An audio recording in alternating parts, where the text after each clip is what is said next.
Before we get started, if you haven't yet, please like this, give us a 5-star. It helps us get it out to more people. And if you enjoy this podcast, please ensure that you share it on your social medias and tag us in it.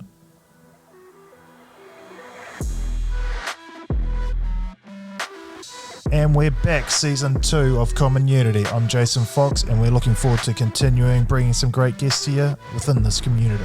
I hope you enjoy the show. Oh, well, should we do it?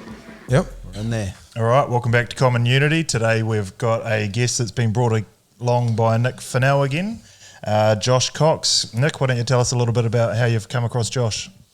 All right. G'day, Josh. And g'day, everyone. Fellas. So I met Josh through my flatmate at the time as a professional volleyball player, and he had his partner was his brother, and so they had a bunch of disputes, and between them, like, just because they'd argued as brothers, and then growing up into a professional team when there's only 2 people on the court, that becomes quite confrontational, and they can lose matches and seasons just because of an argument.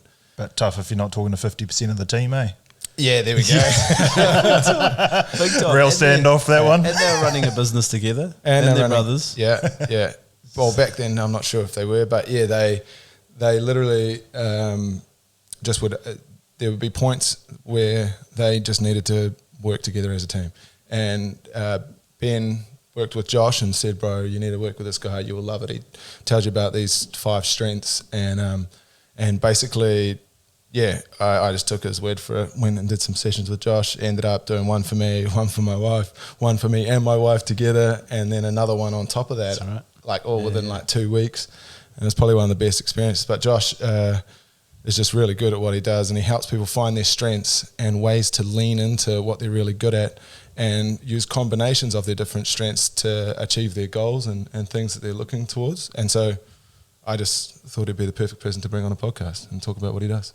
It sounds epic. Yeah. Sounds like the podcast is done. He just wrapped it all up, did he? Sorry, that was just really not a quick intro, but I really love what Josh did and the time that we spent, and it was wicked. Yeah, and you just jumped straight into it too, bro. Oh. Yeah, your activator strength just went, let me add it. But, there we go. There he is. I love clients with activator strength. It means they just jump in and we can just get amongst it. That's it. But it seemed like you got a bit of value from the coaching sessions, eh? Oh, definitely. Like, 'cause it just gives you almost a language to describe yourself a little bit better. And then once you understand the language, you can lean into different parts of like who you know you already are, rather than guessing so much. Big time. Yeah, so that's the value I found. Never any good trying to be someone else, to try and succeed or fit into a box. You want to play off your strengths to be able to move forward. Massive. Leverage that. Yeah, for sure. So what's the name of your business? Yellow Umbrella. Yellow Umbrella? Yeah. We kind of kicked off after a 7 or 8 year career, I guess, in HR management. Okay. HR manager roles in larger organisations. Sure. And I actually moved to Tauranga and worked for a consultancy firm that kind of finished up 3 months in and kind of quote unquote was made redundant. Yeah. We'll get into that story, but I was left with a choice to go get employed again or go out on my own. Yeah. It's about 5 years ago. What a great push. Yeah, man. It was the pressure I needed, I think. Yeah. So I think possibly had just under 10K in 6 weeks to sort my shit out and see if I could make something work. Yeah, nice. And so went out as an HR generalist. So, you know, when you're an HR manager in large organizations, you're wearing a lot of hats, especially in sole roles. If you can think of like recruitment and onboarding, but also employment law, also like the psych side, employee engagement, trying to coach managers. There's a lot of hats you wear. So Yellow Umbrella started as a company that is kind of saying, well, it's a lot of small, medium-sized organisations that don't have that. They're not the size to justify the cost of an internal HR person. So, yeah, we started pushing as that kind of service, that wide offering HR generalist. So, and that's what you're still doing today, alongside? Yeah, it's definitely evolved. Doing less of the things, and that works to my strengths, less of the things that don't light me up, that don't get me passionate, and that's probably the employment relations side. The formality of HR doesn't turn me on necessarily. So we do less and less of that, but it's nice to have that expertise in the background when you're working with businesses and managers. I think they respect that. But the strength stuff, I'd use StrengthsFinder just maybe in the year before opening my own business, and it made me realize a lot about myself, and it made me wish I'd done it earlier, particularly because of my relationships with managers and things in the past, and my ability to kind of motivate myself and understand myself in terms of where I thrive. Sure. So I'd done that, and I was interested in it. I thought I could plug it into my HR generalist work. But it really has become I think I've probably spent 80% of my time now just doing strengths work. Yeah, cool. Using that StrengthsFinder tool that Gallup created in, coaching, one-on-one coaching. And who are you coaching mainly? It usually starts with the manager or a business owner. That's the main one. But there is this is why I love the tool, because it is so diverse in its use. Like you say, like you came through the O'Dea brothers who were using it in sport and business. Yeah. And in their relationships, so strengths-based partnerships. But it usually starts with the manager. Yeah. And then spreads into the teams and whatnot. And so there's the business owners that are hiring you, or is it the manager hears about you? How do people find out about you, and then how do they... Bro, that's the conundrum maybe you can help me answer today. It's very hard to put this type of stuff on a billboard, and I'm not naturally like a social media person, right? Like I struggle with that kind of post and try and sell yourself. You'll see it in my strengths that I'm not a extroverted, like marketing myself type of guy. So I've done most of my work off the back of word of mouth, which is the best type of marketing, isn't it? Yeah, 100%. I suppose the issue is Grant Cardone says that you can, best known beats best. You could be the best plastic surgeon in the world. Every titty in the world is perfectly symmetrical. Sure. All the lips look right in line, but no one's ever heard of you, so you might only do one a year versus, the guy that's on Botched on MTV, who's just a household name, and everyone's given him a call up when they want something done, so bro. It's how they promote themselves that gets out. Yeah, man. So I'm just trying to get better at that, just trying to put myself out there a little bit more. Yeah. I mean, the word of mouth work keeps me busy, but you always wonder if you could kind of get yourself out to more places doing bigger stuff if you were able to. Because we do similar stuff, like we got consultancy and stuff within businesses, and it's I was saying the other day to someone, no one's ever sitting there, I believe, no, maybe they do, but I believe no one's sitting in the business going, oh man, today's just really hard. You know what? I'm going to Google coaches. That's not something that happens. Man. I don't actually want to go and talk to someone who's going to confront what I already know I'm not doing properly. Sure. Or you just don't know what you need, right? Yeah, right. A lot of the calls we get, if it's somebody just calling up, like just hearing about us or Googling us, it's they think they know the solution. They might call and say, hey, my accountant said that I should do an annual review with my team. Yeah, sure. And I will, in my head, go, why the fuck you want to do an annual review? Those things are shit.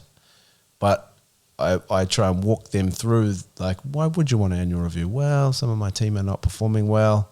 I've got issues with a couple of guys, the behavioural issues, and they're just defaulting back to a old school way of doing HR that some companies still do, but it's just out of date and doesn't do the thing that they were trying to do. Well, it's reactive versus proactive, isn't it? Like if you can be proactive, you get your team working together, you get more out of your team versus who's the baddie, it's their fault, how do we fix them? For sure, man. And look, just even if an annual review might mean annually, or even if it's half yearly or quarterly, if that's there to give people feedback and give them direction, why the fuck are we waiting that long? Yeah. If feedback has an expiry date, I like to say there's feedback has an expiry date of 7 days, maybe a shelf life of 7 days, and afterwards it starts to go off. Pretty hard. If you don't grab the opportunity to give people feedback, whether that's positive or constructive, negative, whatever, you've lost it.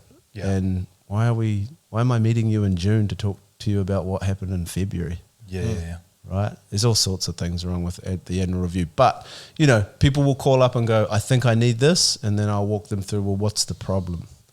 What's the challenge? And it usually comes back to more of the psych side of the business and just trying to simplify that for business owners and managers. And the Strengths Finder tool is one of those tools that does that really well. Yeah. Understand everyone. Yes. Understand how to speak to them.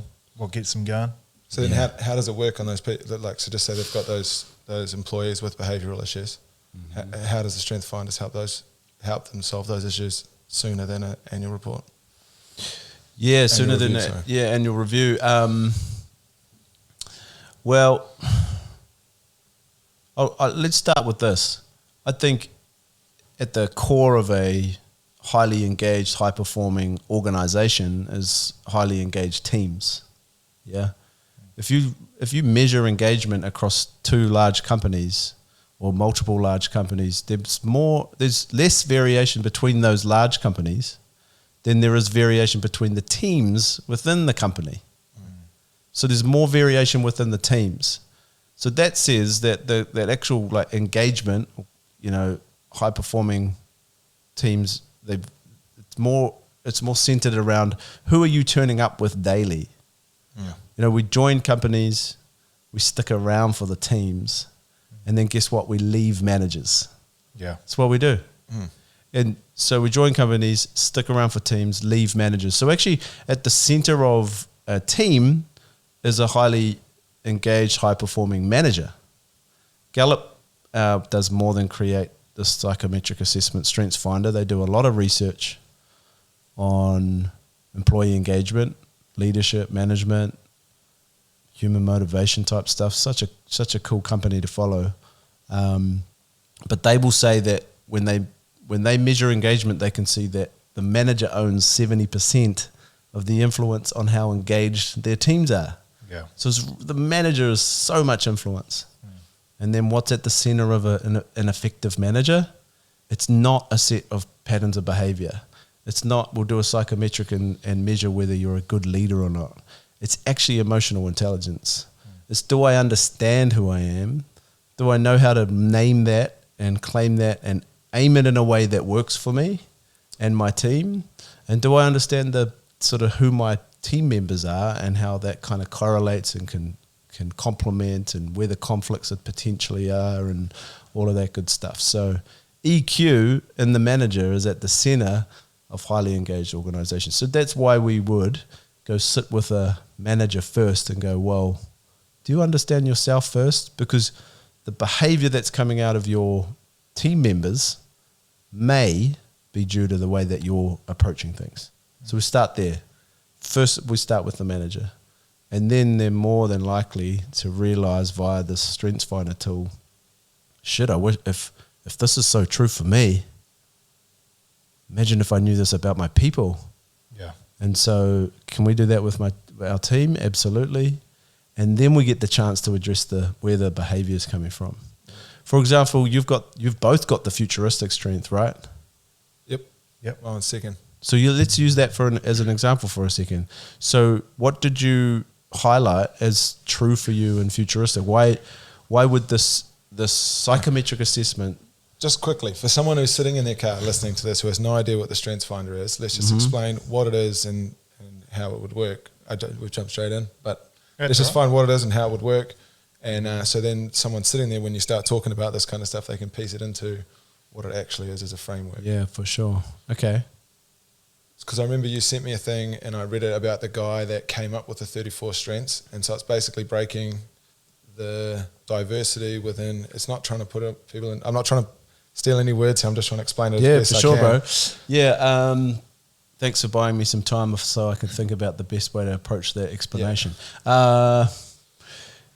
I like to say it like this. You have trillions of synaptic connections in your brain. I'm stealing this from Marcus Buckingham, who's an OG Strengths Finder dude. Yeah, you have you have trillions of synaptic connections in your brain. Trillions, yeah. Yep. And a 4-year-old has twice as many synaptic connections as you. Interesting. So between 4 and 18, 19 years old, you're doing this thing called synaptic pruning, which trims down the the synaptic connections in your brain. Yeah. It's much like, a pathway in a bush. The more you walk down a pathway, the more that pathway widens and clears and becomes obvious. So when you're moving from 4 years old to 18, 19 years old, you're actually, the pathways that you use more of become more clear and more obvious. Those things are usually determined by your brain, which is first role is to keep you safe. So when you were 4 to 18, 19, you were learning about the behaviors that kept you most safe and most rewarded and recognized and feared and loved and all of those good things. So the more pathways you used, the more those solidified, and the ones you didn't use, they kind of fade back a little bit, right? Sure. And so by the time you're an adult, you have these pathways that are pretty solidified. Of course, there's neuroplasticity, but most of them are, the argument is they're solidified and for all of your life. In fact, there's an 85% retest accuracy rate across life. So you do that again in 10 years' time, most of your dominant strengths are the same. Sure. Gallup, being a research organization, studied 2 million people across 30 years and noticed there was hundreds of common patterns of behavior. And they thought that was interesting. They didn't intend to create a psychometric assessment. They were just studying people. Said, well, what can we do with this? Let's package these hundreds of common patterns of behavior into 34 strengths. And in fact, they're called themes because there was hundreds of common patterns of behavior. So each strength has a kind of have a package of things going on there. Yep.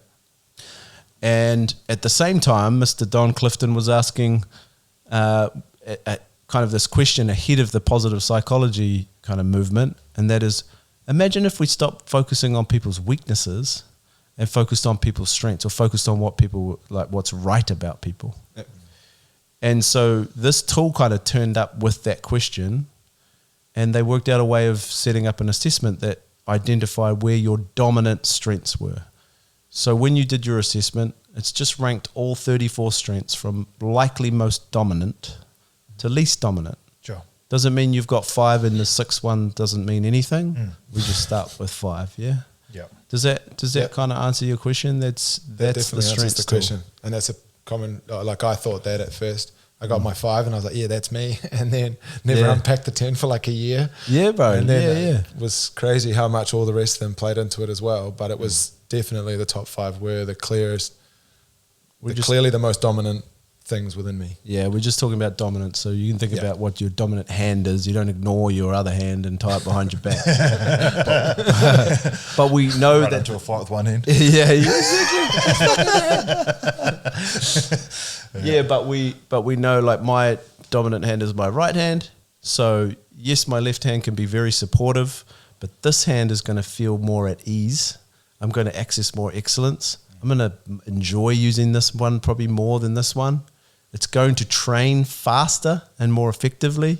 So that's the dominance argument, is what's more dominant for you, and how can we use that and focus on that and lean into that. Yeah, that's cool. As your strengths. Just before we dive into the next step, how much does trauma come into this? Because trauma is obviously the hot word, right? So is trauma burning off or helping you shed the 20,000 in between those years? Well, what's happening in trauma? You've got this thing that's shaking you up around safety, right? Yeah. The trauma is I am unsafe, and it shakes you. So it could be negative experiences in your childhood that shaped those things. It could be positive. Whatever was on repeat or was significant. Yeah. And interesting that you ask about trauma, that the thing that probably shifts our patterns of behavior the most when we're an adult, even after they're quite solidified, is trauma. Yeah. So loss of limb. I know a guy that works in, like, has worked in Iraq and like war with strength. Loss of limb shifts patterns of behavior. Loss of loved one, close loved one, and even childbirth can be so significant that can shift some of our dominant patterns of behavior. So Yeah, because that's what I've always sort of heard, that, you know, if you react poorly to something, that's sort of some unpacked trauma that you've never reacted. You know, someone says a specific word to you and you just light up. You know, there's something there that you've packed down that you haven't worked on to you know, so that doesn't affect you clearly. So that's interesting. So yeah, 'cause that would make sense that would burn off quite a few of those traits in someone. Yeah. I could tell you a story that kind of gives you an intro to like who I am and where I'm from, if you want, and it represents that. Yeah, sure. So grew up in Raglan. Nice. Got that look about you. Yeah. Do it? Is it? Probably just a tad. 5 brothers Yep. and a baby sister. My dad's a single income teacher in that little bubble called Raglan. I'm growing up with this family. I never went hungry, but we didn't have a huge amount, right? And I think at the time of when my dad was like had those 7 kids, he was probably quite stressed, Yeah, I'd say. right? Yeah. And I've done his strengths since, and he's got quite like strategic thinking strength. So he's in his head a lot Yeah, sure. and not very emotionally expressive. Yeah. And so I probably did a lot of trying to read my dad and read his nuances of behavior to pick up on what's coming next. Yeah. Or, sitting around the dinner table and just trying to work out from how my dad's breathing or how he's moving his body, the tone of voice, just trying to work out whether tonight's a good night to ask for dessert or not, because I know I'm going to get a reaction. Yeah. That's safety. Yeah. That could be traumatic depending on how my dad might react. I'm not telling you whether I had a negative or positive experience with my childhood. It was actually very good.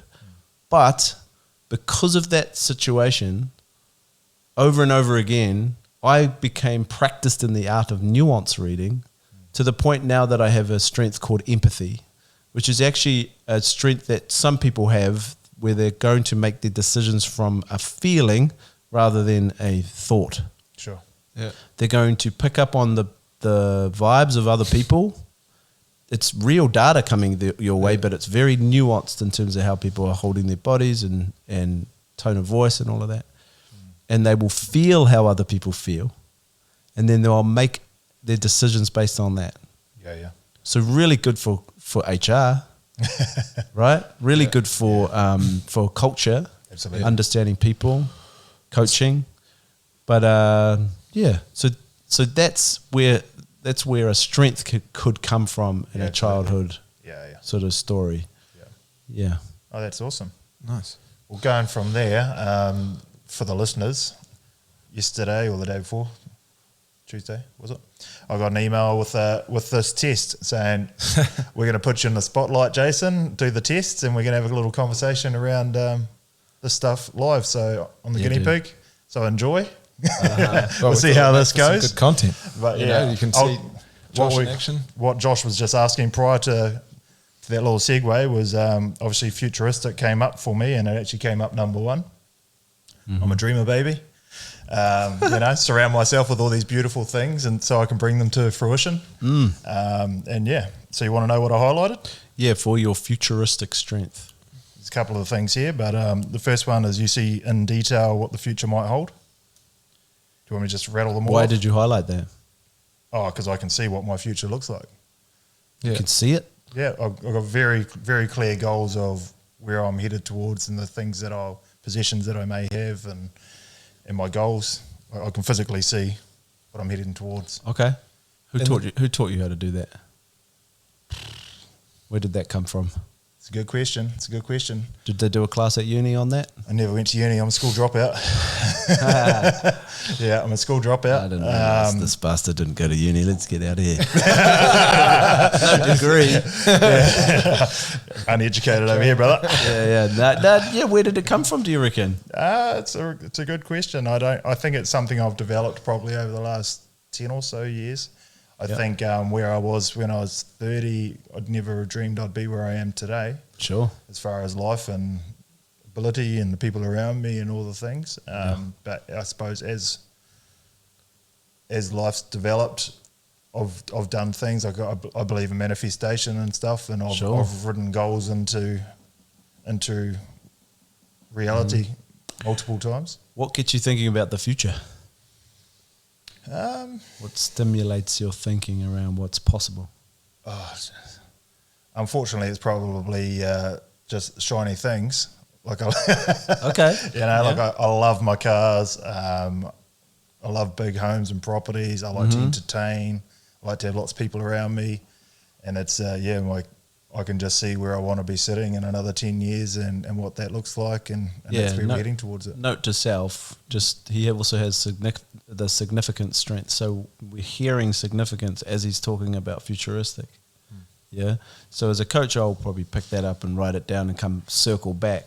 Yeah. Because significance likes, things that represent their success and their meaningful contribution in the world. Yeah.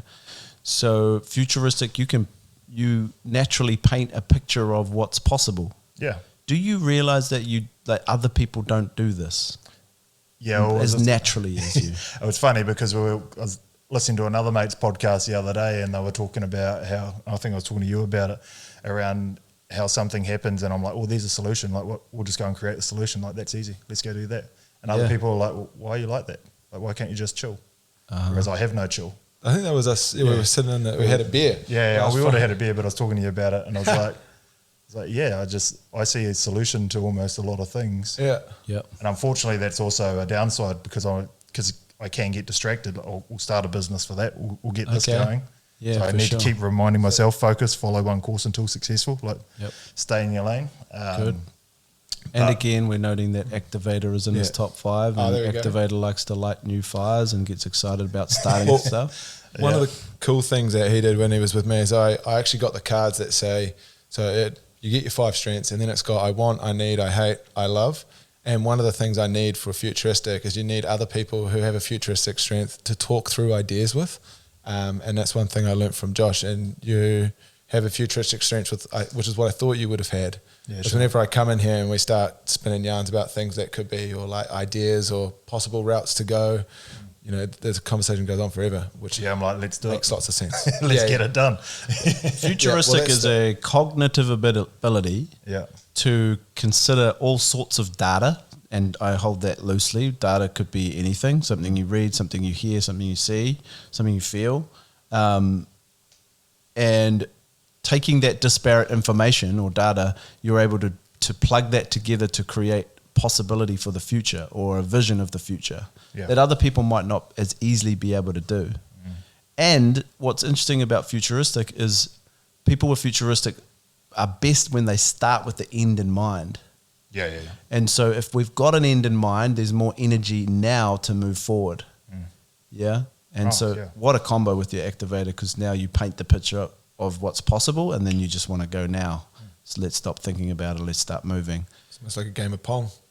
Dun, dun. Or a slingshot. Or even my wife and I, we sat down at the start of the year and got real clear on what our goals were going to be for the year, and they've changed a little bit because more opportunities come along.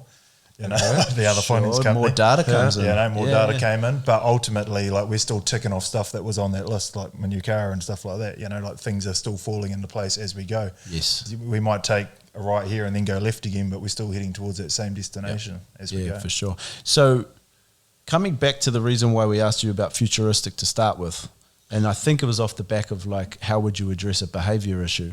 Yeah. If you were in my team, and you weren't behaving or contributing to the degree that I thought you should be, you might be aware of that. I might be aware of it as your manager.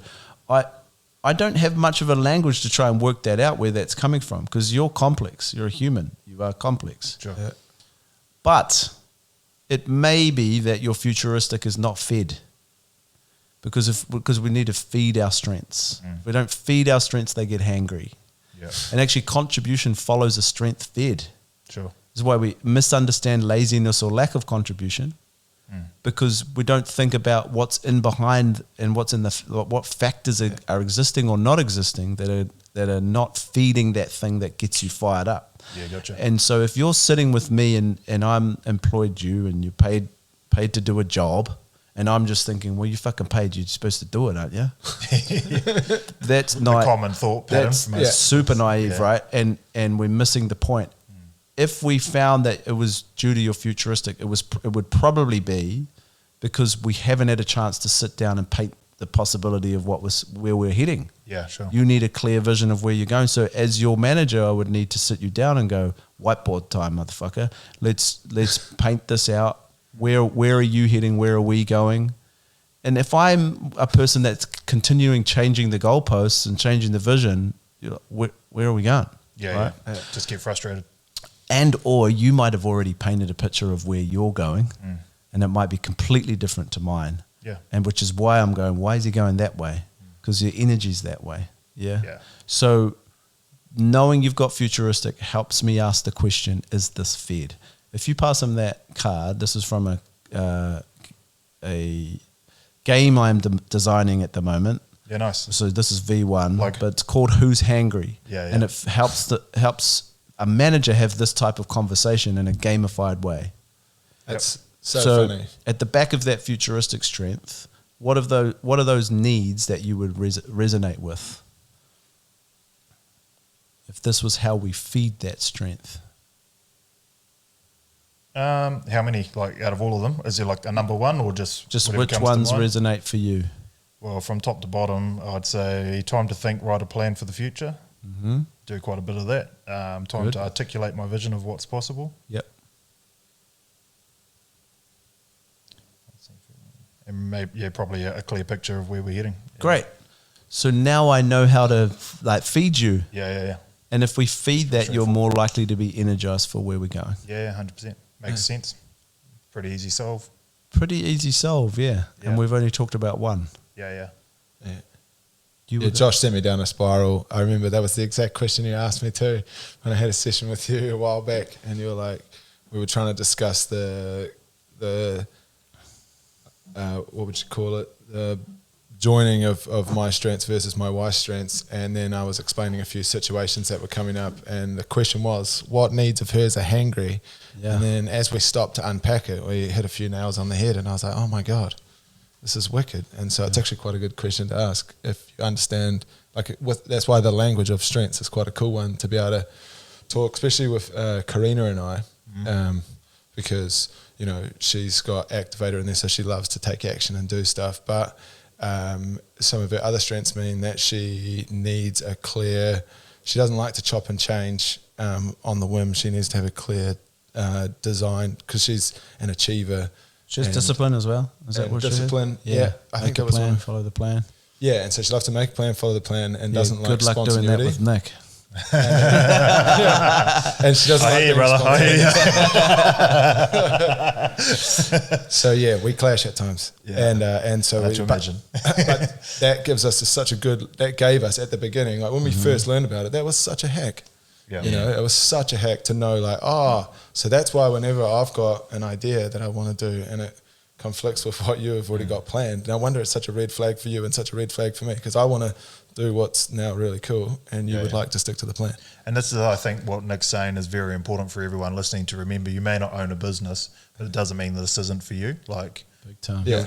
you got relationships in your life. It might be your mum. You might be living at home still. It could be your wife. You could be dating Could be your someone. kids. Yeah, all of those people. Once you understand who it is that you're speaking to, it makes it a lot easier to communicate. Yeah, big time. And unfortunately, if you don't have a language like this one, then you're likely going to project your own strengths on other people and expect those to exist in others. Yeah, which generally comes as a demand or an order, or Sure. especially for a male. You know what happens with futuristic for leaders that I work with, CEOs, business owners, with futuristic, the common sort of obstacle is that they presume everybody sees what they see. Because the vision comes so easily to them. Yeah. You're laughing probably because it resonates, Yeah, right? it does, yeah.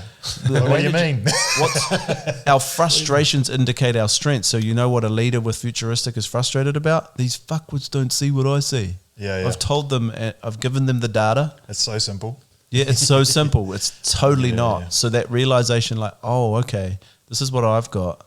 Now, how do I get that out of my brain and now into something that makes sense to someone that might not have that, or makes sense to someone that also has futuristic but has a completely different vision of. And this of might what's not be going on. futuristic, but I feel like it is. So it'll be interesting to see if Nick feels that way. But like, if you're talking to me, just bullet points. Just what are you going to tell me? Bang, bang, bang. Like 5 things. Cool. cool, we're on. Sure. You come at me with like a 20-minute conversation, I'm snoozing in the chair like, what was that all about? Yeah. You know, just bullet point me. Yes. We're on, got it. Pictures there, let's go. And that's, you know, I'm probably seeing that in such a shorter period. Sure. Are you a bit like that? Oh, I think that's probably the activator where you need to take action. Like you just want the synopsis. Could be. And I'm jumping ahead here. yeah. No, but that's because I discussion. since doing this stuff with Josh, I really went in and just read a lot about it and dove into like my strengths and how, because he makes you play these really cool games where you've got your 5 strengths there, and then he goes, what's one of the goals that you've got? And for me at the time was like, how do I get the confidence to stick at doing nothing but everything without kind of wavering my commitment sort of thing. Yeah. And then he goes, well, what do you reckon of your strengths could play into you being able to do that? And then we could look at how my different strengths could tie together to make me have more motivation and drive to do what I'm doing now.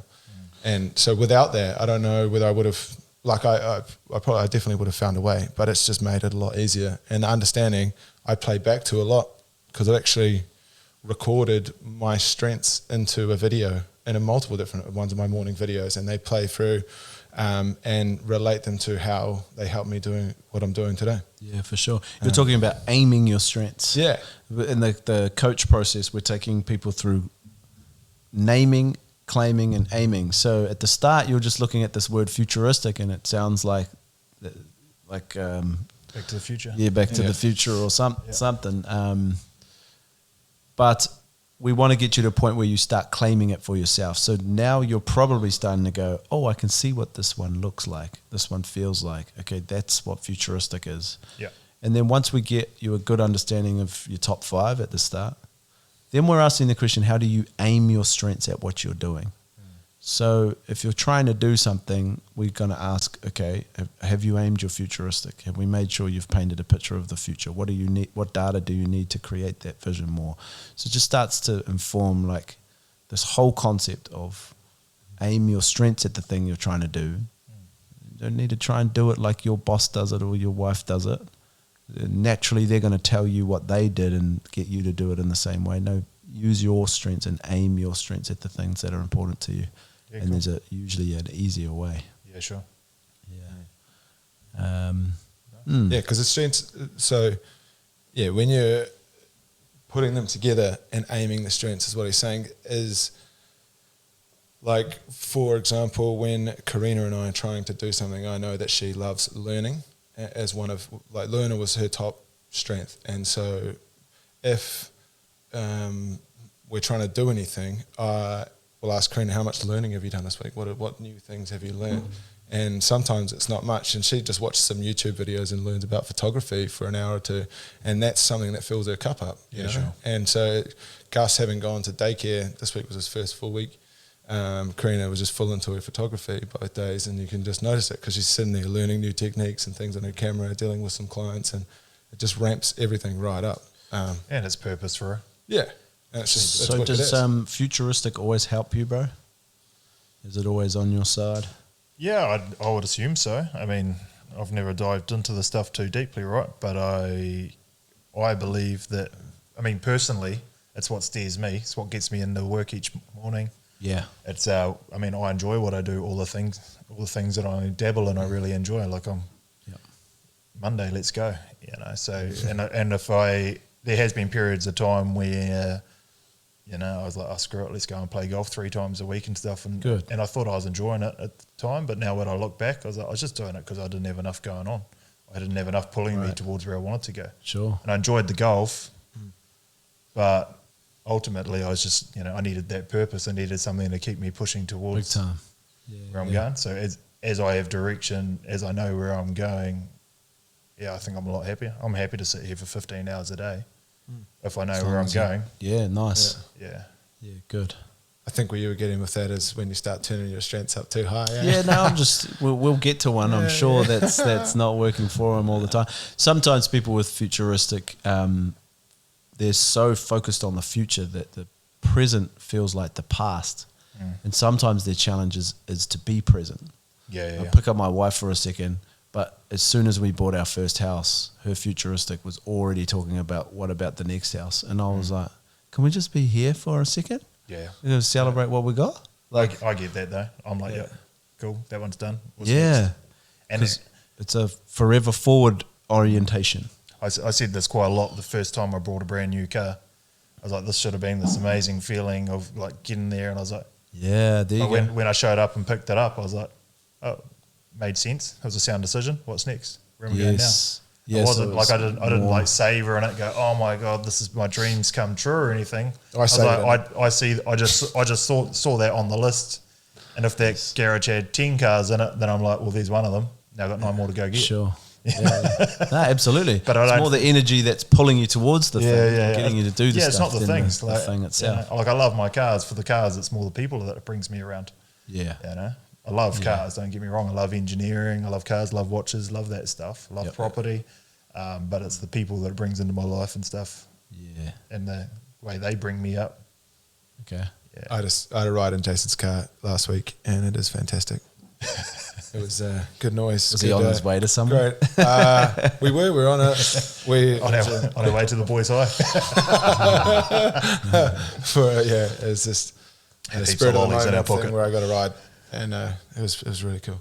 Yeah. So he's got a like the Iron Man car, the R8, the Audi R8. Oh man, you can. It's like a 2-seater sports car with a V10 behind you. I don't know nothing. Anyway, I had a ride last week. It was fantastic. That's sick. Yeah, it was That's quick, so sick. and really fun.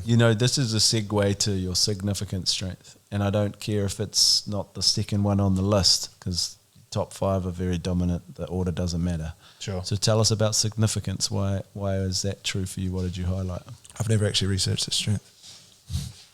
Yeah, It's on the it's cards, one but of the more no one- rare strengths. It's Yeah. not, you won't see it as often. I've never seen anyone have it. But yeah, Pretty much almost lit up the whole thing. I think. Yeah, okay. Good sign. I think the big one is I want to be associated with people who are credible and professional and successful, and you will push them to achieve until they are, or you will move on, and that really lines up for me. Like there's some people I'm like, hey mate, like I've tried, and I'm a firm believer of show me your 5 friends, I'll show you your future, or you're the average of the 6 friends, gotcha. and throughout my life I've definitely hung out with certain people and then moved into different circles when I felt like that wasn't serving me. I haven't hung on to friendships like my entire life. And in that pursuit of growth, I believe I've probably moved into different circles and stuff. Yeah, sure. Yeah, you kind of hear your significance when you're talking about, those big goals of cars, houses, property. But then you also, I'm glad I heard this, you did say very genuinely that it's not actually about that. It's about what that journey means. The in people terms that of the brings me people around. Yeah. And Why? before we say that, again, this is what the podcast is about, right? I love having these sorts of conversations that we're having right now, and the people that this podcast brings into my life. I never would have run into you probably. I may have if the stars aligned, but now we're having an awesome conversation. I'm learning. Yes. And the things that the car have brought me into similar conversations and stuff as well on that pursuit of journey, business, all that stuff. So sorry, what was your question? Oh, no, I'm always curious as to why you're drawn to these things, but what is it about, doing significant things that drives you? Because some people are happy in their hermit hut by the lake with I've never seen anyone with significance as a strength, and so I don't understand it to unpack it and ask the question. Yeah, I don't. You're a rare being. Pardon? You're a rare being. It's like like bird watching, and you found a unique one. It's got a white tuft underneath. Significance. Is that why he's doing the dance? So people see me peacocking out there. I don't know. Should we look at this? Have a look at that. Is that going to help? See if that's going to spark anything. Doesn't have to. Coming back to this needs thing, right? Like we understood that futuristic needs time to reflect and create a picture to get energy to move towards that future. Yeah. Maybe time to soundboard and whiteboard and things like that. Yeah. So every strength will have a need that kind of fires it up and finds it more fulfilled. Yeah. What's standing out to you there on that? list.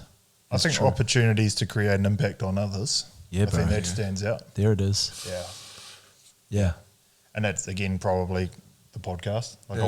I wanted to open up these conversations to other people. Yep. We do some business coaching type stuff. So that's again try and help bring other people up along the journey. Their journey is different, but I was like, come on, man, you can get there.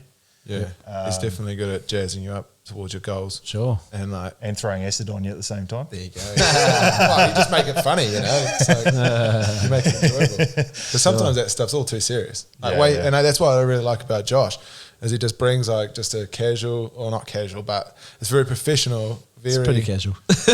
but like the casual words around describing, like, because it's not usually if I do any, I've never really done that much coaching, but when I have done coaching in the past, the language that the coach uses pretty much puts all my walls up straight away, and I don't want to talk Right. about anything. Yeah, Because sure. they're like, how do you feel? And I'm like, I don't, just the way that they ask the sorts of questions with the language they use, and then you were the first person I'd found that does it in a way where I just could talk freely about how I think, and it was wicked as. Yeah. A lot of insight. Yeah. Yeah. So significant. Making an impact. Yeah, I'd say. And that's even this company, like Profitable Pathways. That Yeah. was born out of me being frustrated with people not knowing how to run their businesses. And so this is transport related. I finance trucks. I've had a number of customers over the years that can drive a truck fantastically. Yeah. And we talk about this with business coaching, right? People go and start a business and they just go, "Shall be right. Sure. I'm good at driving. I'm good at driving a truck, or I'm a great engineer. I can weld the best." Yeah. Forgetting that you're now an accountant, you're an administrator, you're a Big marketer, time, you're dude. all these things. Like you go into the gym, the first thing you do is you get a trainer and he shows you how to use the machines. They offer that when you sign up. But you start a business and you're like, Google's there. I don't need to talk to anyone about it. I've got this. And it's not the case, right? So I saw that a lot with transport operators. Right. And it broke my heart. It's like I financed them into their truck, Yeah. which is their dream. And 6 months later, their dream's a nightmare. Yeah. So where did this come from? This drive to make a difference, make a meaningful impact for others. Right? Isn't it interesting? Yeah, I was like, there's got to be a better way. You weren't taught this, No, definitely wasn't taught. right? And it's probably not going away anytime soon. Yeah. You'll always have this kind of itch to be doing something meaningful. And if I was your manager and your behavior or contribution was lacking, we might ask the question, are you doing meaningful work? Or are we reminding you of where you're having impact? Are we Yeah. putting you into projects that have more meaning to them? Or are you in the wrong fucking job and you should probably go find another one Yeah. that's more Well, meaningful? that's a big one for a lot of people. Yeah, absolutely. Yeah. Yeah, so Yeah. so in behind what I do is this purpose called facilitate fulfillment. I use the word facilitate because a lot of it's facilitating team sessions and coaching sessions and stuff. But it's about fulfillment. When you play to your strengths, you will experience these three things. And Gallup, after 30 million people have done this assessment, kind of keep studying this stuff. Yep. When you play to your strengths, you experience ease, excellence, and enjoyment. It's not just a tool that helps us understand how to get the best out of my employee because I'm paying them. I might as well fucking like get his. Below the line behaviours. You Yeah. owe me. Yeah, for sure. You're paid a wage. You do as I say. It is about high performance for the business, but it's a symbiotic relationship because if you can tap into people's strengths, then they enjoy the bloody work too, right? And they find fulfillment, especially these days when people see their job as a big part of their life, often their life. We need to start understanding where people's fulfillment is. And so underneath this, and I resonate with your kind of like working in meaningful places, my bit is facilitating fulfillment for people, because if the people thrive, the business thrives. Yeah, absolutely. And so we focus over here, then the byproduct is good things for the business as well. Yeah, this is awesome. I'm enjoying this. Yeah.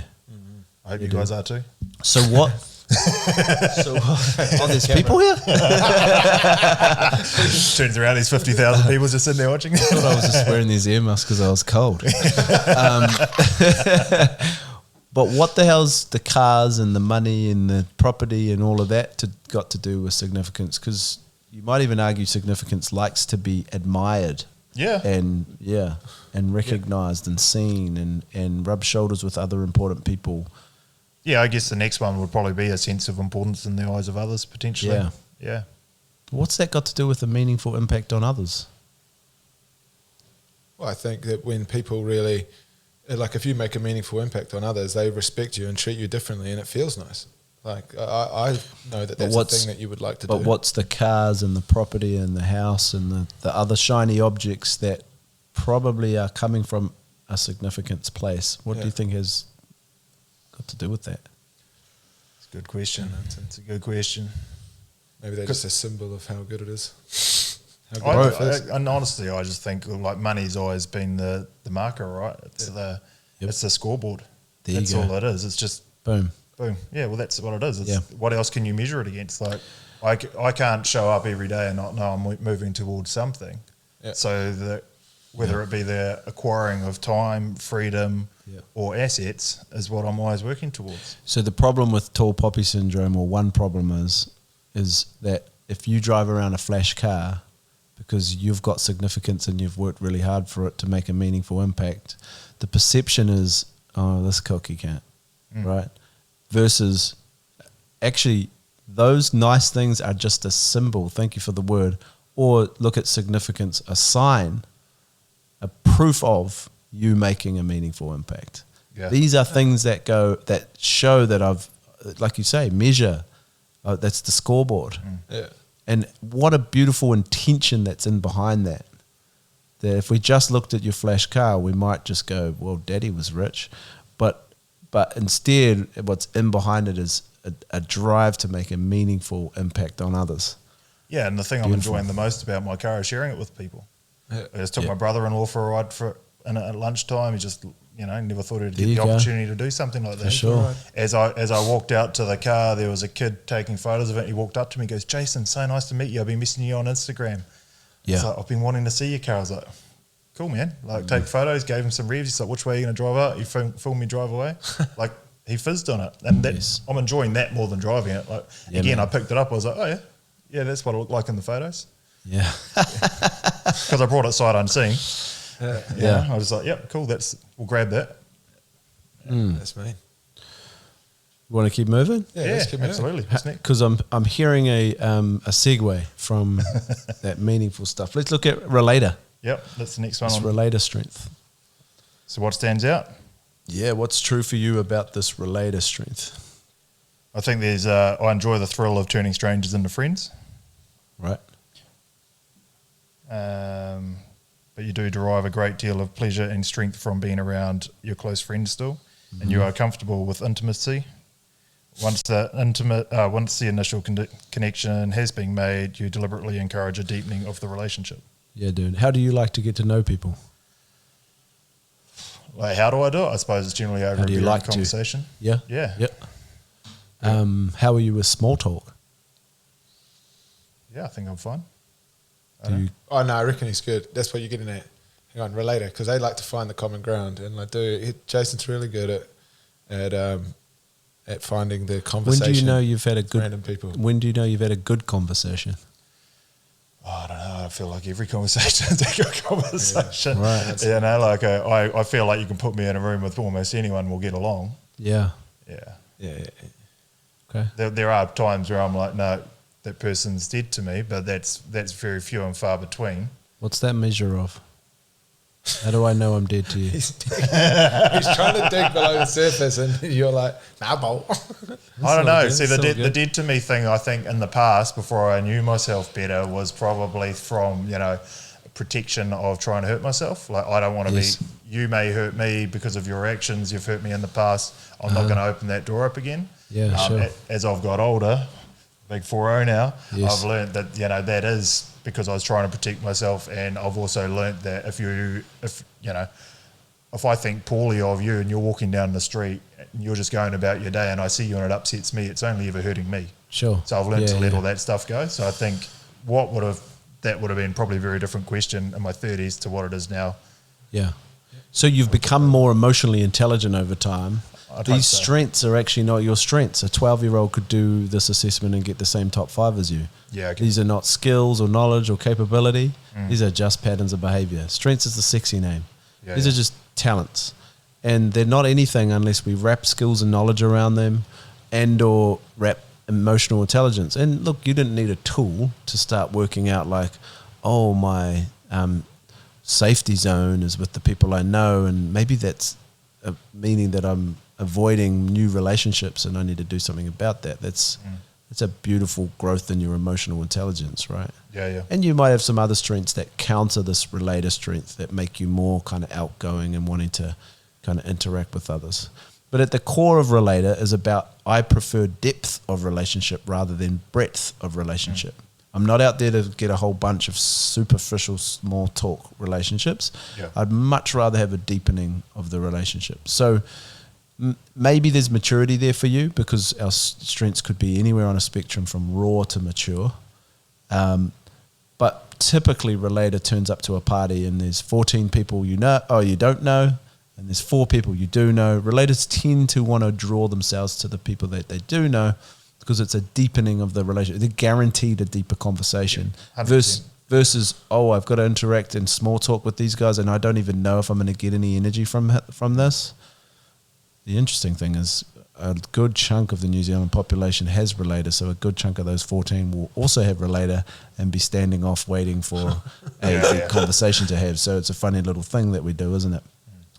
But on interacting with people, you will stand at the shallow end with somebody and you'll take a step towards the deep end, and if they do too, then you'll reciprocate, and it's over time you bring people to the deep end, and that's what you're looking for. That's where the energy is. That's how you're fed. Yeah, sure. What we know about relators is they usually see their friendships or relationships in spheres around them. So at your core, you might have a small group of people that you're closest to, most vulnerable with, trust the most. You've probably known those people the longest in your life. And then outside of that, you might have different layers of friendships and relationships. You might be implicitly aware of where different people sit. It doesn't mean you can't meet me, and over time I move through those layers of trust. Yeah, sure. But on the edge of those layers, there's a door and the handle's on the inside. You're going to choose to let me in or not. And your choice is based on whether you see genuine authenticity. Yep. Your bullshit radar goes off and you probably park people at certain levels depending on where your measure. This is good. We good? Yeah, 100%. So you're resonating with this? Yeah, 100%. Yeah, and then the kick somebody off the island thing is you've let somebody all the way in, they're there, you've trusted them, you've got these high values of what a relationship looks like. That's what the layers are. Like, don't come in unless you're going to respect the Fight Club, right? Yeah. So, but if somebody undermines those values enough, they'll be kicked off the island and they're never coming back. Right? Yes. Like, it's just, we're outies. Yeah. 100%. Yeah, that sounds like it. Yeah. So why would relator be a strength though? Okay, so what, you like deep conversations. Why would we put it in 34 strengths and say it's a powerful one that you can... Well, I think the deepening of relationships when you're heading in the same direction can be a powerful thing. You know, if you got the right people in your team when you're going to a certain destination, like if you're going to war, you want the guy with the nuclear weapons, don't you? Yes. You don't want to be going in there with the guy with the knife. Well, you'll be much more likely to work harder for the people that are closer in your circle. Yeah. I would have thought that would have been pretty normal, but if not, then that's cool. I'll take that. It's just more dominant for people with relator, so it's going to be more significant. Yeah. So actually, if I know I'm employing you and bringing you onto my team and you have relator, because we did it at recruitment or onboarding stage, now I know how to customize the onboarding for you, because I'm not taking you to the morning tea with the 14 people you don't know and saying, hey, you met everybody. You didn't meet a fucking anyone around a group of people. In fact, on that card, you'll see you'll need one-on-one interaction. So as a manager, I go, oh, this dude will work harder once we get him to a little bit more of a deep end. So I'm going to have one-on-ones with him as his manager and prioritize those and not postpone them and deepen that relationship over time in an informal way. And I'm going to set up key like meetings with key people in the business, one-on-one, so that you can really kind of build trust with them. Yeah. And then you'll be fizzing in terms of your contribution. Yeah. And we got to understand that over time, that if somebody fucks you off and you kick them off the island, we've got a real problem in terms of how well you're going to work with that person. I can see that. Coach you back. 100%. Yeah. Yeah.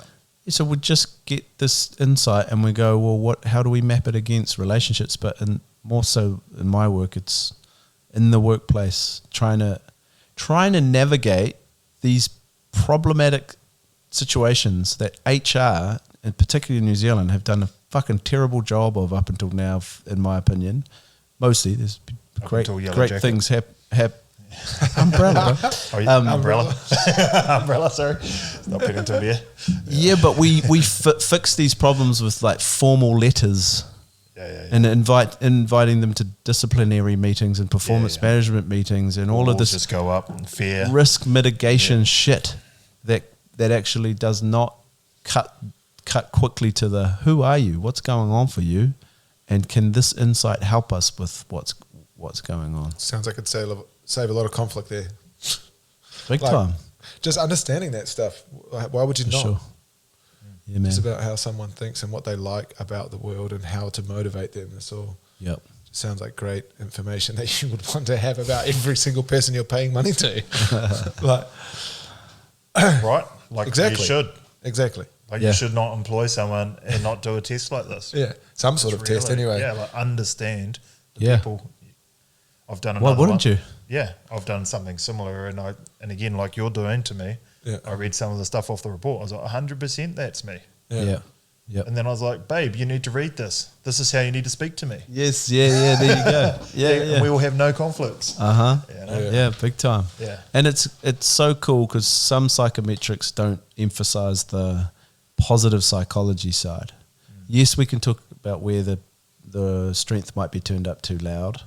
Yeah. Yes, we can talk about how do we develop the strength and wrap more emotional intelligence around it, or put some skills and knowledge around it. But it's all in the framing of positive psychology. What's right about you, man? What's working? Let's double down on that thing. Yeah. Let's aim you at things that light you up and Snowball get you that shit out. Snowball big time. For sure. Well, that's one of the things that I really found is that after doing it, you're slipping them back. So the thing that I found is that with people that have done the strengths, a lady that I work with who does this mindset stuff, I teach with her, she did the strengths training and I asked her what her strengths were. And she knew like 1 or 2 or 3 of them, but then couldn't get the whole 5. And over time, you do kind of forget what it is. Sure, man. And so what I found was really helpful was when I did put it into the videos and just did the reps, explain to myself in my own voice why I think that strength's going to push me towards what I'm doing. And then I just play that on repeat. And so now I can list just instantly off the top of my head. And I've got them displayed on a website for myself, my top strengths. And some of the clients I work with, I get them to just do the $35 test on the website. Sure, bro. And then get ChatGPT to hack a short story about, what makes them good at what they're doing. And then so they can read a little short story about themselves. It's just a great little tool. Yeah. But I found that, doing a lot of repetitions of what it is so that you can remember it. It's like when you're running lines at school, then, it's easy to revert back to and not forget. Yes. Because, Yeah, and that's sometimes a challenge with psychometric assessments like this one, is people do them and then they go in the bloody drawer and they get dusty, right? And we kind of lose traction on it. Oh, that was nice. Oh, that is me. Oh, my strengths, yay. But we always come back to, if a company's saying, hey, how do we keep this alive? We always come back to sort of a yellow umbrella saying, and that is culture is routines and rituals on repeat. Yeah. And so whatever you have on routine or on as a ritual, whether deliberate or not, whatever you have on repeat becomes your culture. So if you want a strengths-based culture, much like you want your videos on repeat, doing things on repeat that bring the strengths back up. So in your one-on-one conversations, your ongoing conversations, your when you're resolving conflict, when you're recognizing someone, just adding strengths into the language starts to keep it alive. We do lots of other things to help companies keep that alive too.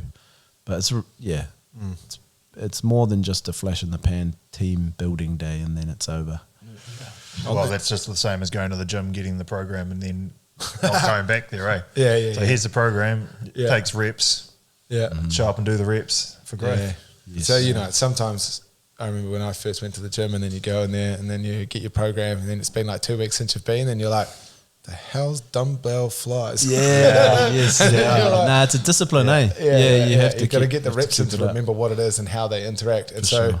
after doing those sessions with you, putting them into that thing and just doing the reps made it so You I just found know a that way to keep it. I found a way to keep it on the front of my mind and Yeah. can relate things back to it, can lean into it when I need more energy. Mm-hmm. It's really, really good.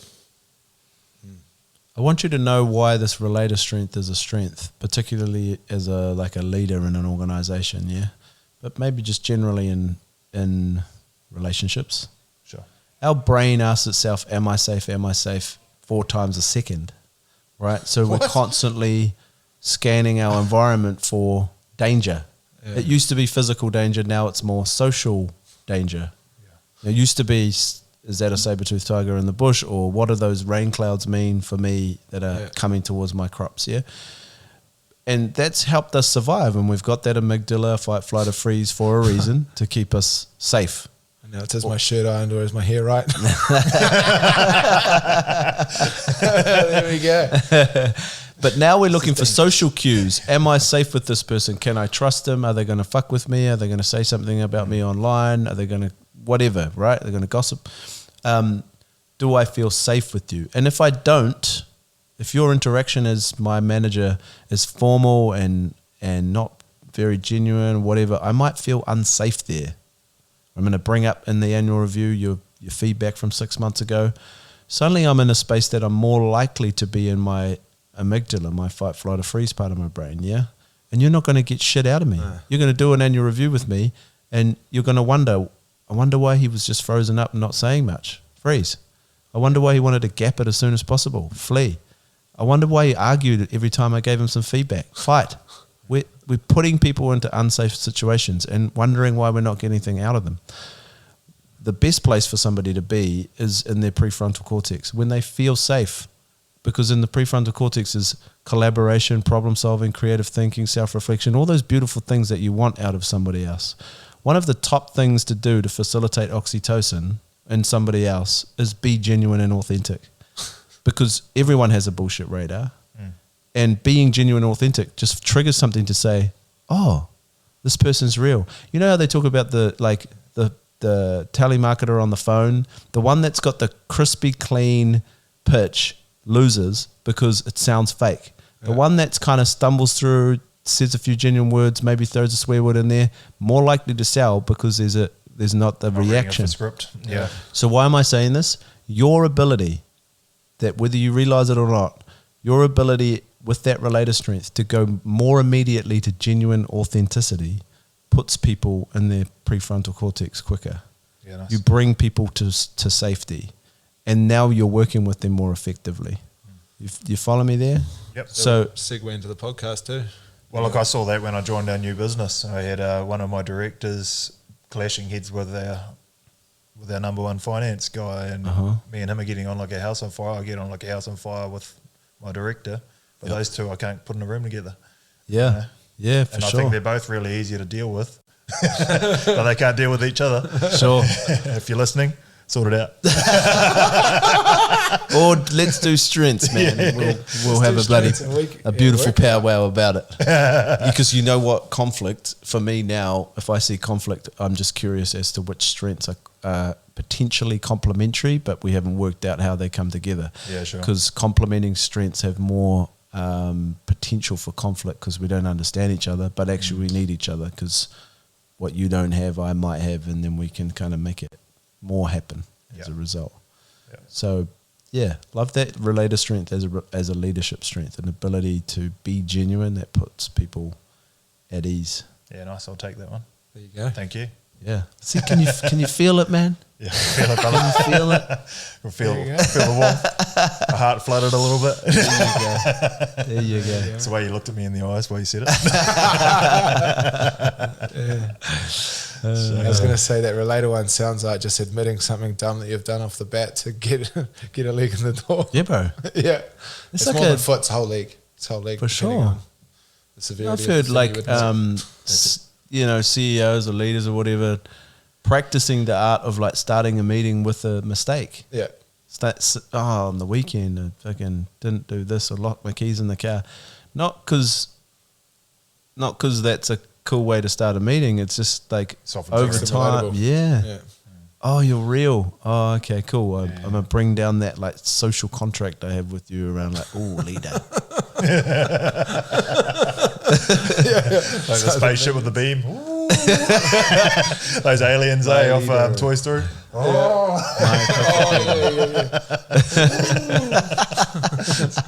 So good.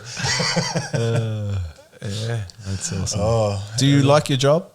yeah, I love what I do. What do you like about it? I don't love sitting These in are front all of a jobs to say spreadsheet. good at the question. Well, I don't love sitting in front of a spreadsheet all day. Again, it's the people I work with and the people's lives, like, the people I'm involved with on a daily basis. Whether it be through the podcast, through the people that I work with in finance to help them succeed. And that's when like the coaching or the profitable pathways trying to help other people succeed.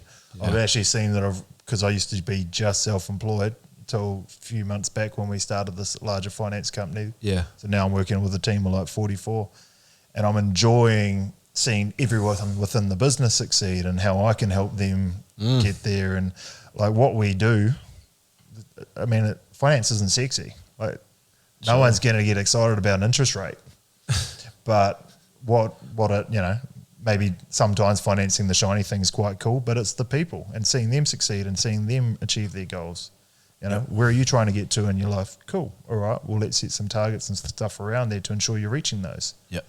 We'll celebrate the wins on the way through. When was the last time you had a really fulfilling day? And what did it look like? I don't know. Fulfilling day. That's a big question. That's what I was about to say at the start of last one. I wasn't trying to interrupt you. I was just saying, Josh always asks these like Nick, massively deep questions and then just looks at you and just stays silent. So like your anxiety makes you answer straight away. Yeah, well, no, that's good. Well, that's how you. I like it. Well, that's how you get something out of someone, Yeah, right? yeah. Like the first person to speak in a negotiation loses. Yeah. So fucked. I I shouldn't have had those beers. I'm talking too much. God damn. Yeah, that's probably also my intellection strength. Yeah. Because my intellection strength finds me more like almost introverted, like very introspective, got a lot of stuff going on in my head. And a question allows, and I just go to silence because now I'm spinning. I'm like waiting for the data to come my way to then find another way. Running through while his the eyes were conversation. spinning, I thought he was trying to hypnotise me for a second. That was one thing I noticed when I worked with him. He'd just ask these questions and then just sit there silently nodding. Yeah. And then in a way made me figure out all the stuff I needed to figure out about myself without really saying anything himself. And then at the end, I'm like high-fiving him. I'm like, bro, you're the man. How did you do that? And it's just... Yeah, most of the time people's the answer to things are in them, right? Yeah. Like you just have to kind of like get it out. They talk about Steve Hansen ask great questions at halftime with the All Blacks, right? Like talked about the art of asking great questions. Yeah. Great managers are great coaches ask great questions and shut the fuck up as well. Yeah, that's it. Yeah. Fulfilling day. Apart from today. For obvious reasons. I was really excited about today. This is reminding me of that of the lamps you used to have as a kid over the top of your. Yeah, it's going back to Cool. toys. It's going back to Toy Story. It's a little yellow Yes, one that that's slides right, in and yeah. jumps around. Tick, tick, tick. Yeah, there Pixar. you go. Did you guys just like rehash Yeah. some lamps for your mics? Yeah. Well, actually, I do it at night time and just, it's a vibe. No. Fulfilling, look, I don't know. The fulfilling one's a hard one. I think most days are very similar to each other. What do I think's fulfilling? Playing golf's fulfilling for me. I love getting out and having a round of golf with some boys. Yeah.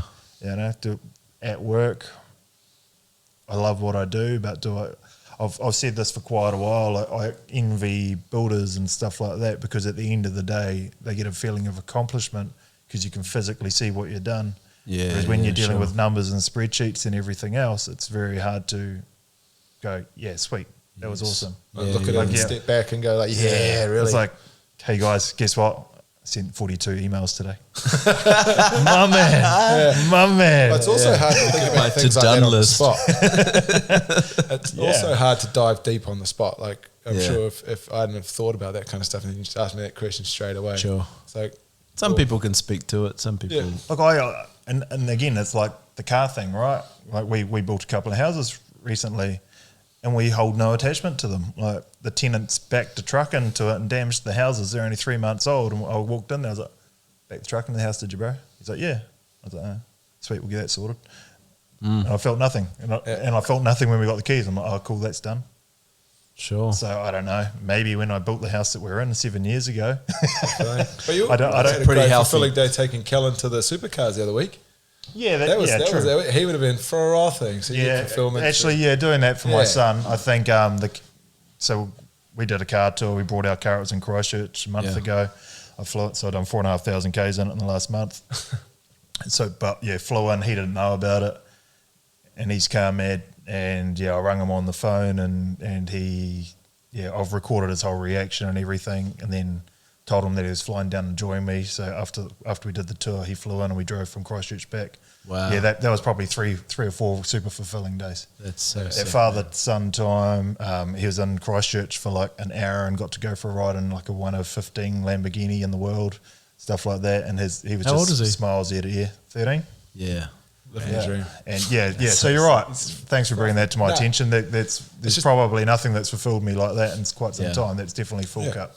But it's crazy how in the moment, I reckon, that when you're asked questions like that, if you've never thought about it, how hard it is, because it does take a moment of actually pausing all the rest of your thoughts and just like delving back and going like, how do I never do this? It's hard for me to come up, because if you're not consistently doing that kind of thing, you don't notice the fulfillment as it's passing. Well, it might. Or I you would can't say access it in the moment. I would say it might depend on the person that's receiving the question. Yeah. If you ask me that, I would probably, my intellection would want time to like work out like, ooh, what is that, right? Other people will be more prepared to think out loud and kind of engage verbally about it. Your listeners can think about what day is fulfilling. What is it about that day? Because wherever you're thriving, the theory is your strengths will be at play in the mix there somewhere. Yeah. Where you're thriving, where you're achieving excellence, where you're experiencing fulfillment, there's likely some strengths being fed. Yeah. So, I mean, easy route is do the assessment, but like you can start to see it in the answer to those questions. Nice. I think with the fulfillment one too is like, as I've gone through life, I've realised that every day's got something in it that's super hard, and it's just your ability to just overcome that and move forward that gets you ahead in life. And I think that like every day now, I know that something's going to be hard. Like it needs to be, like for me to personally grow. Yeah. And doing the reps on whatever that difficult thing is, whether it's ringing someone and telling them that their loan's declined, or telling someone that their father's going to die or something like that. Ultimately, if you do enough of it, you get a lot better at it, right? Look at doctors, and they come in and sit down in the room and tell you that you got cancer. That's not a conversation I'd want to have with someone. Yeah. But after they've been doing that for 10 years, they can probably go home and actually still have dinner and play with the kids. Yeah, what I hear though is I heard you talk about attachment and not being attached to things, and also managing your expectations. And you guys know this, comparison is the thief of happiness. Yeah. And expectation could be interchanged with that comparison, right? If I go surfing and I know it's going to be shit, and I get out there and get 2 kind of fun waves, I've had to surf all my life. If I go out there and it's pumping and I think I'm going to get mean waves and I get 2 okay waves, maybe disappointed. It's got the same 100% quality of wave, Yeah. but it was my expectation that changed my experience. Elon so Musk, I just hear you managing your experience. Oh, so your expectation. Like, I'm going to expect, it's very stoic of you, expect these things to happen so I'm not thrown off by them. That's managing yourself so well. And as well as attachment. Funny, it look like that in real life. It's interesting though, because maybe my ears are peaked on those things, because recently I've been really thinking about that whole like challenge when something doesn't go to plan, how much that really throws us and takes away the joy out of life. However, you know, there's a story about a Buddhist holding up a glass cup, a beautiful crystal glass cup, and he says, this glass is broken. It's not broken, but he expects it to break one day. So then when it does break, he's not as impacted by the fact that it broke. And he's managing that kind of expectation, managing his attachment to things. Yeah. So if you're managing your attachment to your possessions, massive. Yeah, well, I've had that conversation. A lot of people, every time I pull up in a car park, you parking that thing in the car park? Well, where else am I going to park it?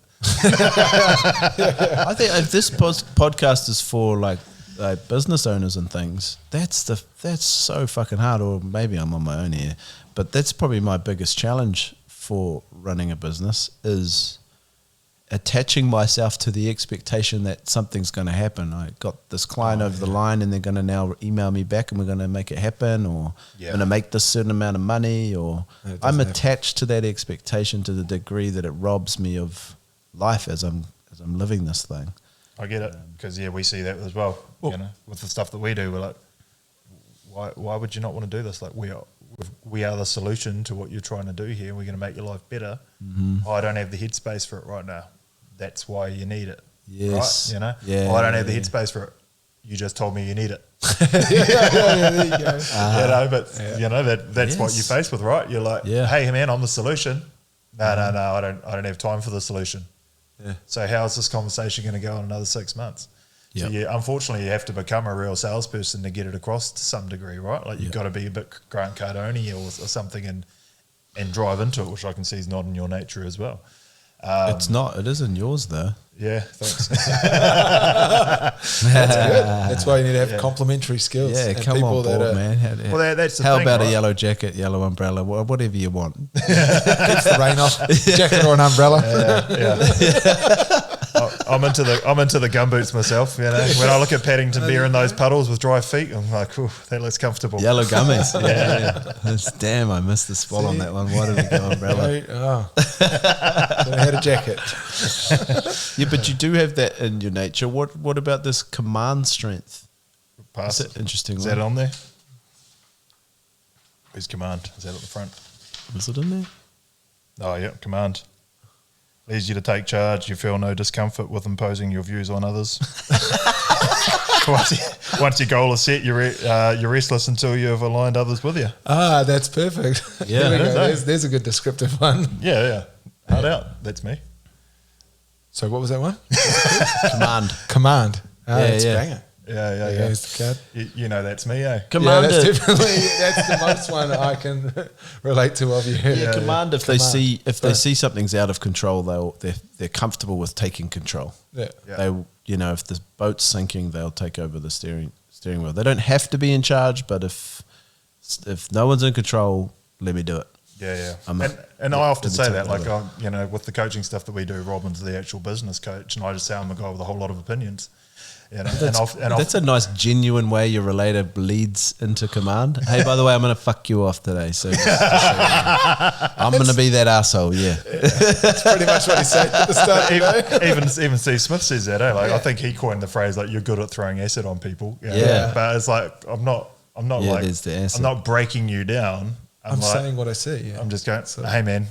I love that what you've done there is manage people's perceptions that not many people are able to do very well. See, we manage people, but we also manage perceptions. And if they have a perception of you, that's their reality of you, right? Sure. So your command can be easily misunderstood as just some arrogant dude that's telling me what to do.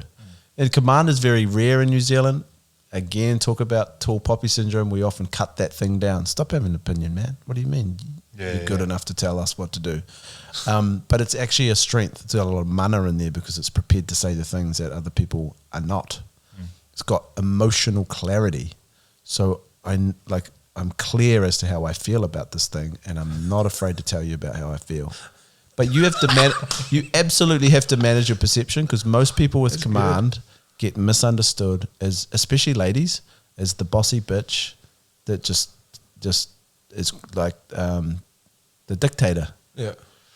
But actually it's coming from a well-intended place, right? Where's command coming from in terms of your intention? On this? Oh, if you want to. Where does why do you tell people what to do? What's the intention? Your behavior is you're telling. I'd say the space to express my opinions and influence others. I want people. Yep. If I'm saying stuff, I'm generally bringing someone along for the ride, right? Yep. And I probably soften it with my sarcasm because I am quite sarcastic. Sure. But come on. Definitely, people lose track in things as well, right? Yeah. If we got 10 people in a room, and people go off in tangents, or sometimes someone's speaking in the room and it's interrupting everyone else, I'll be the first to tell them, hey, bro, you realise we're meant to be listening up here, eh? Like the rest of us are listening. Yeah, no problems, because everyone else in that room deserves. And you know what the opposite, or the contrasting strengths to commanders is empathy. So me and you sit in a room and we both see the dickhead that's talking, and I'll probably be more foggy in terms of my emotional read on it. It's like, well, if I say something, I might hurt their feelings. I feel that fucking right. I don't act because I'm more emotionally limited. Yeah, sure. You just cut through the fog and go, this is it. Yep. Yeah. You know, my empathy strength has learnt heaps about command when I've been coaching people with command. Yeah. And that is, and for all of you that know this guy, Jason Fox, this might be handy to you, is because if you don't have command, it feels like an uncomfortable place to be. But look at what you need there. In fact, one of the needs should say something around I need confrontation or conflict. Is there something in there? No. Challenges and conflict. So you need it. You want to be in a place. If you want to be fulfilled, we want there to be things in your workplace, your life, where you can have conflict and bring that to the table. You thrive there. But not everybody thrives there, so they can misunderstand that and kind of shrink to that. But what I've learned is that actually command doesn't mind being commanded back to. I've learned that I can tell command what to do. The coaching clients that come back for more, not a lot of them, but some of them have command and they're coming back because they're like, Josh, you just tell me what to do. Yeah. And command loves it. Because often your strengths show what you bring to the table, what you give, but often that's also what you want to get. And command doesn't mind a nice little argument about something. We're both well intended towards trying to get the I'd best rather of know control. where I sit with you rather than have to try and guess or play mind games. Yeah. You know? Yeah, so if I know if you're my manager and command's coming across as really strong and I'm shrinking to that with my empathy, if I know that about my manager, now I'm like, oh, okay. The behavior feels aggressive, but the intention is to bring the best out of the situation. So let me join you there. And practice actually battling with you a little bit, knowing that I'm not going to hurt your feelings, the relationship's not going to disappear, all of that sort of stuff that a more relational oriented person would be more worried about. So I'm learning this along the way. That's a fantastic insight to have about yourself. What do you not say? Knowing that. Hey, look, it's good that I've got it, but I don't want you using it against me, all right? Come on, get out. Now. It'll work from all the way up until... I command you to leave. Yeah. I command you to leave. Yeah. Leave you the beer. Leave your beer. Yeah. It's been awesome. No, it's cool. And so the 5 strengths of that, no. Still got one more. Want to do one more? I reckon may as well. Might as well do the fifth one real quick. What do we How miss? much time have we You got? got activator. How bored are the We're listeners? unlimited, man. It's coming up an hour and a half. All right. We can keep going. So what have we missed? Yeah, we've heard Activator a little bit. Yeah, this kind of sparked I think we've done them all. started. Yeah, What did you highlight for Activator? Did we talk about that? No.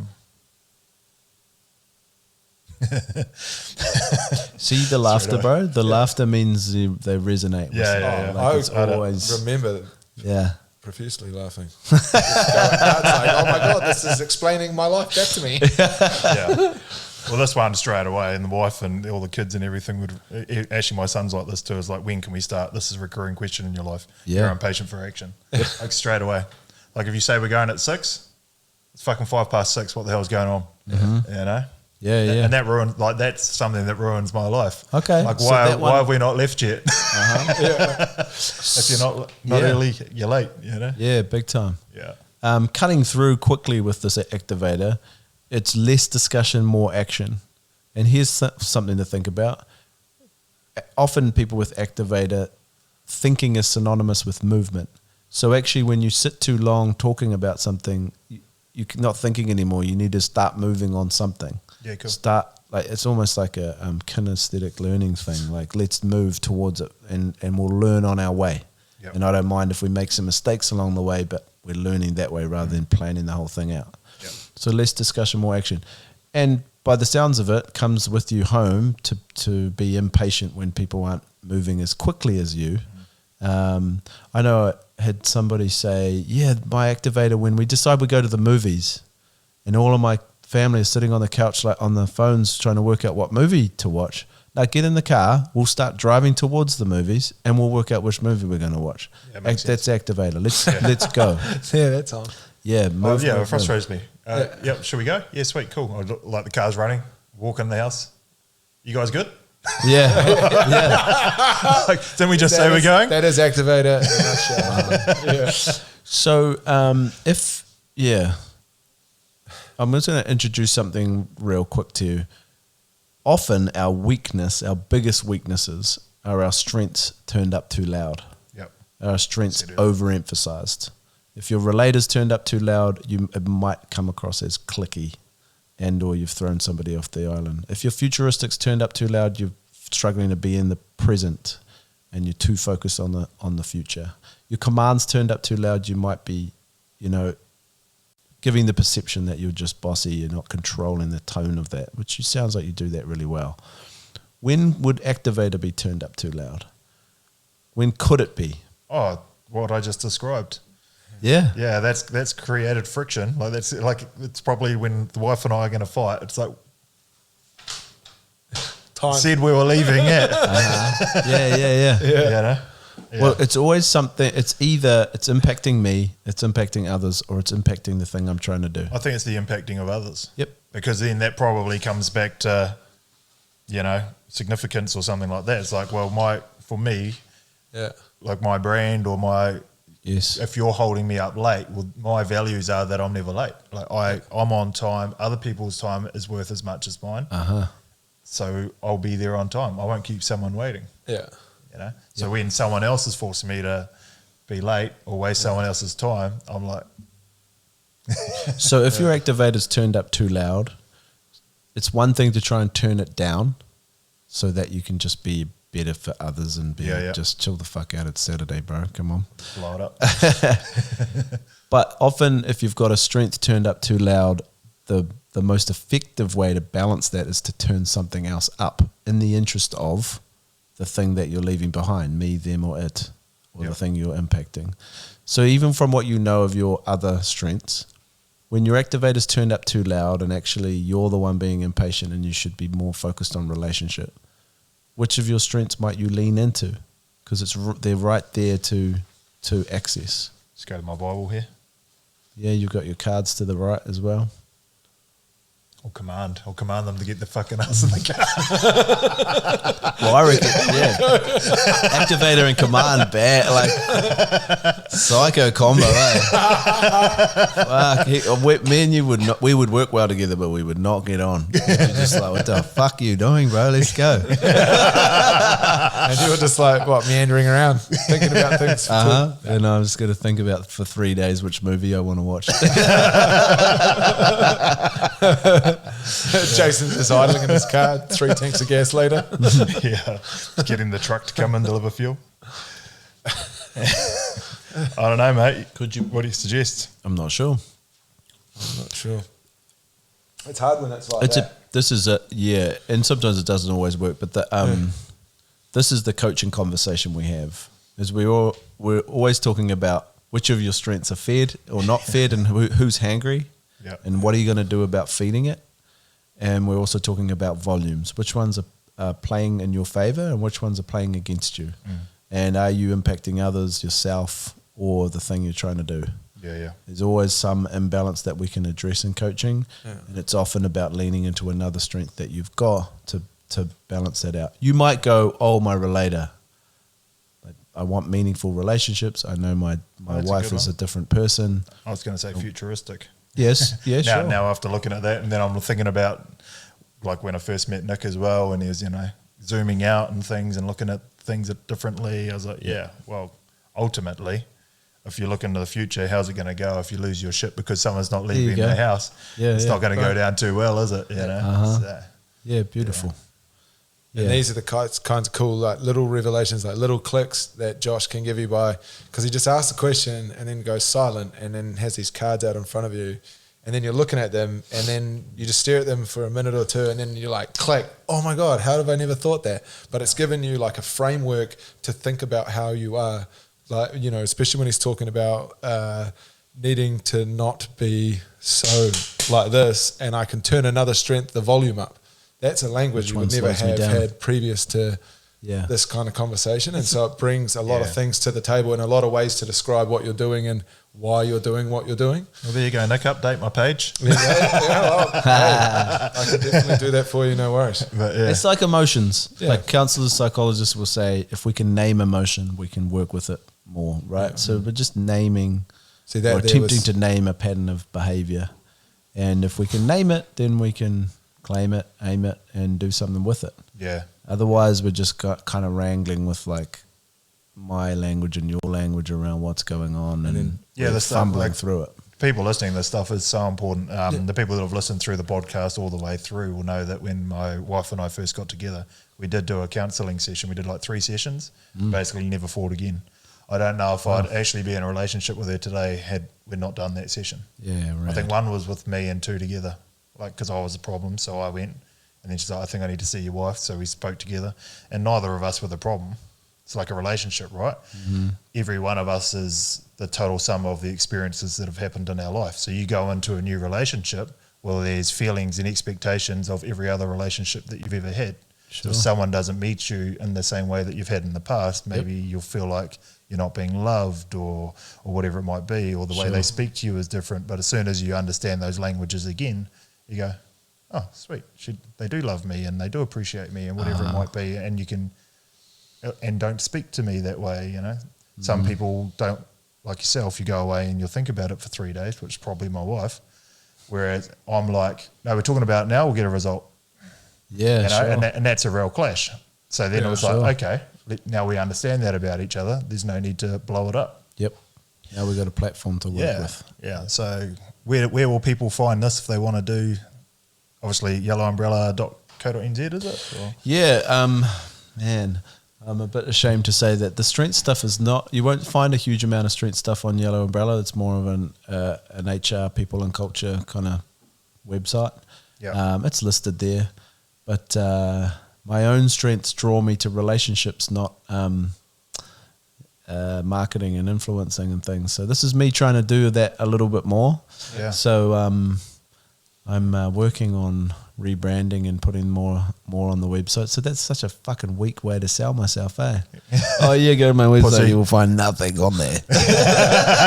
Apart from my phone number. Yeah. But if you got balls and you want to take action, you got the activator, pick up the phone. You could jump on. Call. Yeah, you could jump on Yellow Umbrella NZ on the Instagram and send me a message if you want to.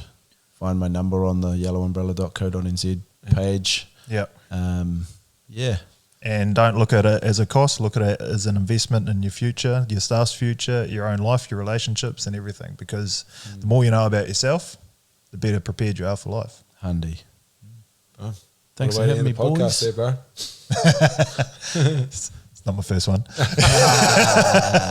That was cool, man. I love getting to know you, bro. That was wicked. I've related too. So meaningful conversations matter to me. So Yeah, nice. thanks for hooking that Podcasts up, are the way Nick. to go, eh? Legend. Appreciate you coming on. Cheers, Thank you. boys. There we go. Okay, cheers. Bye.